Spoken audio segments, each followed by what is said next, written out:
देखिए ये क्वेश्चन है, in the circuit Son the value of I in ampere is. ठीक है ना, ये देखिए कोई सर्किट है, इस सर्किट में आपको आई का वैल्यू निकालना है। आई क्या है? करंट। तो आई का वैल्यू निकालना है एम्पेयर में। करंट एम्पेयर में ही होता है, यूनिट करंट का एम्पेयर होता है। तो आपको आई बतलाना है कि कितने एम्पेयर का करंट इधर जा रहा है, आई बराबर कितने एम्पेयर का करंट है। तो आई का वैल्यू निकालना है आपको करंट का। तो देखिए सब, अगर हम लोग कैसे निकालेंगे उसको, अगर हमको ये आई निकालना है, ठीक है ना, ये आई निकालना है, ठीक है, तो उसका दो रास्ता है। अगर हमको आई निकालने के लिए, अगर इस वाले ब्रांच का हमको अगर वोल्टेज पता लग जाए, ठीक है ना, और इस वाले ब्रांच का टोटल रेसिस्टेंस पता लग जाए, तो हम निकाल सकते हैं कि आई क्या है। तो पहले ना इसको सॉल्व कर लेते हैं, थोड़ा इसको छोटा बनाते हैं, फिर देखते हैं आगे क्या होता है। ठीक है, देखिए अगर यहाँ से करंट आई आया, यहाँ से, तो बतलाइए जब करंट यहाँ पहुँचेगा तो इधर कुछ करंट जाएगा, इधर कुछ करंट जाएगा, ठीक है ना, करंट बट जाएगा। ठीक है ना, करंट के जाने का दो अलग अलग रास्ता है, दो ब्रांचेज है। तो इधर कुछ करंट गया, इधर कुछ करंट गया, तो दो ब्रांचेज है करंट के जाने का। तो ये दोनों क्या हो जाएगा आपस में, ये दोनों आपस में हो गया पैरेलल। ठीक है ना, तो ये दोनों आपस में जब पैरेलल हो गया, तो पैरेलल में आर इक्विवेलेंट क्या होता है, तो वन बाई, पैरेलल का फॉर्मूला क्या होता है, वन बाई आर इक्विवेलेंट बराबर one by r one plus one by r two. ये होता है पैरेलल में आर इक्विवेलेंट निकालने का। आर वन कितना है 4, तो 1/4। आर टू कितना है 4, 1/4। तो कितना हो गया 4 LCM, तो 1 + 1 कितना हो गया 2/4। 2/4 मतलब 1/2। तो 1/r इक्विवेलेंट कितना हो गया, 1/r इक्विवेलेंट हो गया 1/2। तो आर इक्विवेलेंट कितना हो गया, आर इक्विवेलेंट हो गया, इसको ऊपर करेंगे तो इसको भी ऊपर करना पड़ेगा, इसको अगर उलट देंगे तो इसको भी उलट देंगे। तो आर इक्विवेलेंट बराबर क्या हो गया 2 ओम। 2 ओम यानी कि ये जो हमको पहले ऐसे दिख रहा था, ठीक है ना, ये हमको जो पहले ऐसे दिख रहा था 4-4 ओम का, अब ये दोनों मिलकर 4-4 ओम का इक्विवेलेंट रेसिस्टेंस क्या बन गया, 2 ओम का बन गया। तो इसी सर्किट को हम कैसे बना सकते हैं, ये 4 और 4 ओम की जगह पर इनका इक्विवेलेंट नेट रेसिस्टेंस क्या बन गया 2 ओम का।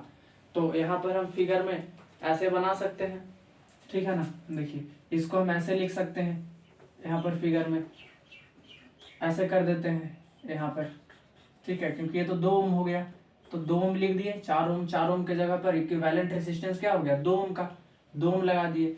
अब देखिए ये आई करंट आ रहा है, 2 एम्पेयर में भी आई करंट जाएगा, 2 ओम में भी आई एम्पेयर करंट जाएगा, 4 ओम में भी आई एम्पेयर करंट जाएगा। और करंट का जाने का एक ही रास्ता है, अलग अलग ब्रांचेज नहीं है। तो इस 2 एम्पेयर में भी यही करंट जाएगा आई, 4 एम्पेयर में भी यही करंट जाएगा आई। ठीक है, यानी कि ब्रांच सेम है, यहाँ करंट का जाने का अलग अलग रास्ता नहीं है, तो करंट दोनों में सेम जा रहा है। तो 4 ओम और 2 ओम यहाँ पर क्या में आएगा, 4 ओम और 2 ओम यहाँ पर सीरीज में हो जाएगा। जब ब्रांच एक ही होता है और एक ही ब्रांच में सब लगा होता है और करंट सेम रहता है तो वो सीरीज में होता है। तो ये 2 ओम और 4 ओम क्या हो जाएगा, सीरीज में हो जाएगा, क्योंकि इनमें करंट सेम है, एक ही ब्रांच है करंट जाने का। तो 2 ओम और 4 ओम सीरीज में है, तो सीरीज में आर इक्विवेलेंट क्या होता है, अगर हम इनके जगह पर एक आर इक्विवेलेंट लिखें, नेट रेसिस्टेंस 2 ओम और 4 ओम की जगह पर, तो क्या लिखेंगे, सीरीज में तो सिंपली ऐड हो जाता है R1 + R2, आर इक्विवेलेंट, ठीक है ना। तो 2 और 4 ओम कितना हो जाएगा, 2 ओम प्लस 4 ओम, 2 ओम प्लस 4 ओम कितना हो जाएगा 6 ओम। ठीक है, तो इन दोनों को हटाकर 2 ओम और 4 ओम की जगह पर इक्विवेलेंट रेसिस्टेंस हम क्या लिख सकते हैं, 6 ओम का लिख सकते हैं। ठीक है ना, तो इनको हटा दिए और यहाँ पर हम एक अकेला रेसिस्टेंस जो कि इक्विवेलेंट रेसिस्टेंस है 2 ओम और 4 ओम का, वो कितना बन गया 6 ओम का बन गया। ठीक है, तो 6 ओम का आ गया। अब ये सर्किट थोड़ा छोटा हो गया। अब देखिए अगर हम इसको ऐसे रहने दें, हमको तो आई निकालना था ना, अगर हमको वोल्टेज पता लग जाए कि कितना वोल्टेज है यहाँ पर, ठीक है, अगर ये नहीं रहता तो हम बता सकते थे कि हाँ 4 वोल्ट यहाँ है, 4 वोल्ट यहाँ है, लेकिन ये है यहाँ, तो इसको भी कुछ वोल्टेज मिलना है, ठीक है ना।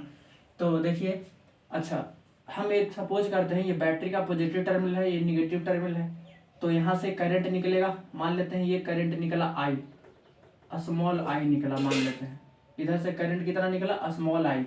ठीक है, जब ये स्मॉल आई यहाँ पहुंचा होगा, यहाँ पर इस जंक्शन पर, तो स्मॉल आई में से आई इधर चला गया और कुछ ऊपर भी जाएगा, तो इधर चलाया आई डैश, कितना चलाया, मान लेते हैं कैपिटल आई डैश चलाया। ठीक है ना, कुछ भी मान सकते हैं आप, आई डैश आ गया। ठीक है, तो इधर से स्मॉल आई करंट निकला था, यहाँ जब जंक्शन पे पहुंचा तो इधर आई करंट गया और इधर आई डैश गया, क्योंकि इधर भी जाना है। तो मान लेते हैं अगर इधर जितना भी करंट पहुंचा होगा उसमें से कुछ करंट इधर गया होगा और कुछ करंट इधर गया होगा।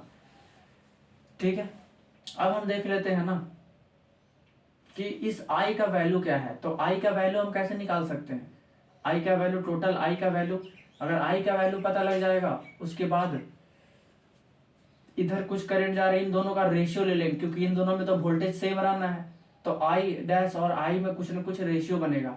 तो ये काम करते हैं, पहले आई का वैल्यू निकालते हैं। ये तो टोटल करंट है सर्किट का, ये तो टोटल करंट है सर्किट का, तो सर्किट का टोटल करंट कैसे निकालेंगे, टोटल वोल्टेज रहना चाहिए सर्किट का और पूरे सर्किट का टोटल रेसिस्टेंस रहना चाहिए। तो ये तो टोटल रेसिस्टेंस नहीं है, ठीक है ना, इसको सॉल्व करना पड़ेगा। तो देखिए ये 6 ओम और 4 ओम में अलग अलग करंट जा रहा है, इसमें आई जा रहा है, इसमें आई डैश जा रहा है, तो यानी कि ये 4 ओम और 6 ओम क्या हो जाएगा, पैरेलल में। तो ये 4 ओम और 6 ओम की जगह पर हम इनका इक्विवेलेंट रेसिस्टेंस ले लें, तो 1/R इक्विवेलेंट बराबर क्या हो जाएगा, ये 4 ओम और 6 ओम पैरेलल में है, तो 1/4 यानी कि 1/R1 प्लस 1/6 यानी कि 1/R2। ठीक है ना, तो ये हो गया पैरेलल में, तो 4 और 6 का एलसीएम कितना हो गया, 12, 4 तिया 12 तो 3, 6 दूनी 12 तो 2। ठीक है, और 1/R इक्विवेलेंट। ठीक है, तो कितना हो गया ये तो हो गया 5/12।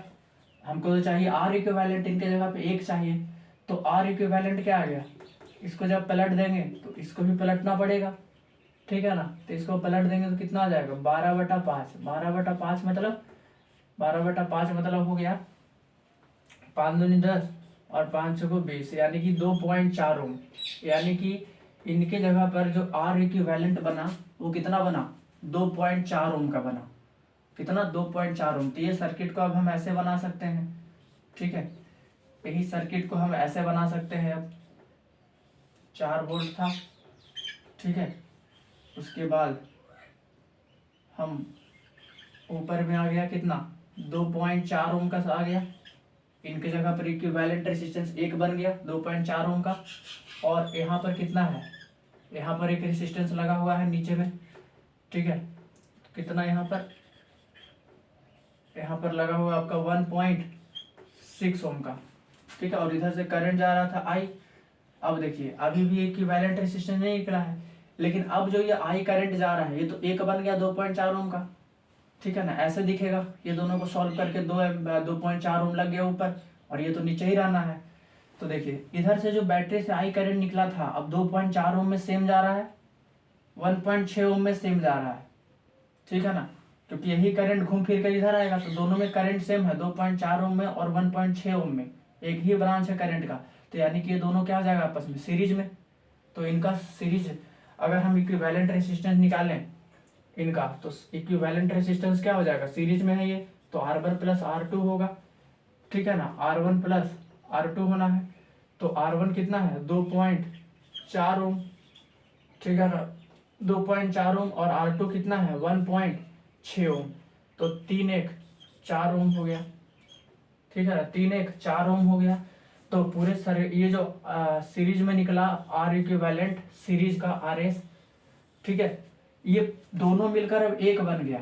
ठीक है, तो दोनों मिलकर जब 1 बन गया तो यानी कि अब ये कैसे दिखने लगा सर्किट, अब हमको इसके जगह पर हटाकर हम सीधा का सीधा 1 लगा सकते हैं। ठीक है ना, 4 ओम का, 4 ओम का रेसिस्टेंस हम लगा सकते हैं यहाँ पर, क्योंकि उनके जगह पर तो आर इक्विवेलेंट आ ही गया, तो 4 ओम का लगा सकते हैं। अब हमको चाहिए था आई, तो देखिए अब पूरे सर्किट का टोटल वोल्टेज पता है हमको, पूरे सर्किट का नेट टोटल रेसिस्टेंस पता है हमको, तो टोटल रेसिस्टेंस पता है, टोटल वोल्टेज पता है, तो ये आई करंट नहीं निकल जाएगा टोटल सर्किट का। तो निकाल लेते हैं। देखिए ओम्स लॉ से हम क्या जानते हैं, V is equal to I R, voltage equal to current into resistance. तो यहाँ करंट कितना है I, ठीक है ना, रेसिस्टेंस यहाँ कितना है, यहाँ रेसिस्टेंस है 4 ओम का, तो 4 लिखना पड़ेगा क्योंकि ओम्स लॉ से होता है ना V is equal to I R, ठीक है। तो V वोल्टेज कितना है यहाँ 4 वोल्ट है, तो यहाँ 4 वोल्ट 4 लिख सकते हैं। करंट कितना है I, तो I लिख लिए। रेसिस्टेंस कितना है 4, तो 4 लिख लिए। यानी कि ये 4 से 4 कट गया, तो I बराबर कितना आ गया 1, I बराबर कितना आ गया 1 एम्पेयर। यानी कि ये टोटल करंट जो यहाँ से निकला था ये कितने एम्पेयर का है, 1 एम्पेयर का है। ये टोटल करंट कितने एम्पेयर का है, 1 एम्पेयर का है, 1 एम्पेयर का, ठीक है।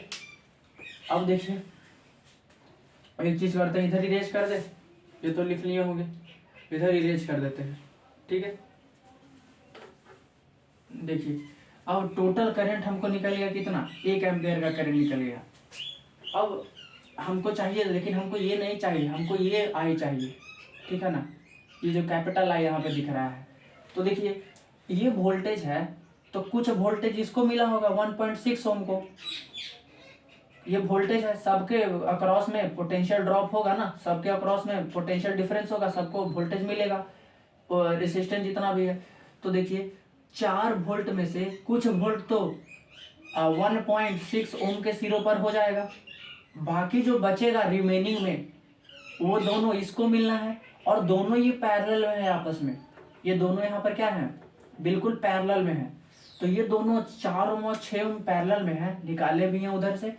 तो जितना भी वोल्टेज इसको मिला होगा 6 ओम को, उतना ही वोल्टेज मिला होगा 4 ओम को, उतना ही वोल्टेज मिला होगा 4 ओम को, ठीक है ना। तो यानी कि अब यहाँ हम निकाल सकते हैं कि कितने वोल्टेज है, ठीक है ना, कितना वोल्टेज ड्रॉप हुआ, क्यों, क्योंकि हमको 1 एम्पेयर का करंट पता है। तो टोटल सर्किट में 1 एम्पेयर का घूमा, वापस 1 ही एम्पेयर का आना है इधर, तो वापस तो इधर तो आई ही आना है ना, स्मॉल आई, और इधर 1 एम्पेयर हमको पता है, हमको ये पता है 1.6 ओम, ठीक है ना, और रेसिस्टेंस तो आसानी से निकाल लेंगे कि इसके अक्रॉस में वोल्टेज कितना है, V is equal to I R से, ठीक है ना, V is equal to I R से। लेकिन हमको काम नहीं है उसका, चलिए ये मान लेते हैं इसको मिल गया आपका वी आई इंटू 1.6, इतना वोल्टेज इसके अक्रॉस में ड्रॉप हो गया, ठीक है ना, और आई का वैल्यू पता है 1 एम्पेयर। तो जो भी वोल्टेज इसको मिला है, ठीक है ना, कितना वोल्टेज मिला 1.6, तो कितना 1.6 वोल्ट, 1.6 वोल्ट तो किसको मिल गया, इस वाले रेसिस्टेंस को 1.6 ओम को। बाकी कितना वोल्टेज बचा, 4 में से 1.6 वोल्ट इसको मिल गया, बाकी बचा कितना 2.4 वोल्ट। तो 2.4 वोल्ट जो वोल्टेज बचा वो तो इसको मिलना है, इसको मिलना है, और ये दोनों पैरेलल में है बिल्कुल आपस में, 4 ओम और 6 ओम बिल्कुल पैरेलल में है। तो पैरेलल में तो वोल्टेज सेम रहता है, पैरेलल में वोल्टेज सेम रहता है, तो बचा हुआ वोल्टेज जितना 6 ओम को मिलेगा उतना ही मिलेगा 4 ओम को। वोल्टेज इनके अक्रॉस में क्या रहेगा, सेम। अगर इसके अक्रॉस में वोल्टेज भी है तो इसके अक्रॉस में भी वोल्टेज भी रहा होगा, तो दोनों का वोल्टेज बराबर है, यानी कि V बराबर भी है, V बराबर भी है, ठीक है ना। यानी कि 4 ओम में कितना वोल्टेज है, V वोल्टेज है अगर, तो 6 ओम में भी कितना वोल्टेज होगा, V ही वोल्ट होगा। तो अच्छा V वोल्ट होगा, तो वोल्टेज इक्वल टू क्या होता है, करेंट इंटू रेसिस्टेंस। तो ये 4 ओम था ना, तो 4 ओम में वोल्टेज भी है, तो वोल्टेज बराबर क्या होता है, करेंट इंटू रेसिस्टेंस। तो यहाँ करंट कितना है 4 ओम में, I डैश, तो I डैश लिख लिए। रेसिस्टेंस कितना है इसका 4, तो 4 लिख लिए, तो ये फॉर्मूला में कन्वर्ट कर लिए। 6 ओम में वोल्टेज भी ही है, ठीक है ना, तो वोल्टेज बराबर करंट इंटू रेसिस्टेंस, ठीक है। तो करंट कितना है 6 ओम में, I, ठीक है। रेसिस्टेंस कितना है इसका, तो 6, ठीक है। ये 2 से 2 बार में, ये 2 से 3 बार में, तो यहाँ से क्या निकला, I डैश निकाल लेते हैं। I डैश बराबर क्या आ गया, I डैश बराबर आ गया 3I 3 इंटू आई, 3I, और ये 2 नीचे चला आएगा, तो इतना एम्पेयर आ गया I डैश। I डैश कितना आ गया, I के टर्म में 3I/2, I डैश का वैल्यू आ गया 3I/2। अब देखिए अब हमको निकाल लेंगे अब आसानी से, उधर इरेज कर देते हैं, ठीक है ना, इसको इरेज कर देते हैं, ऊपर वाले को, इसको भी इरेज कर देते हैं।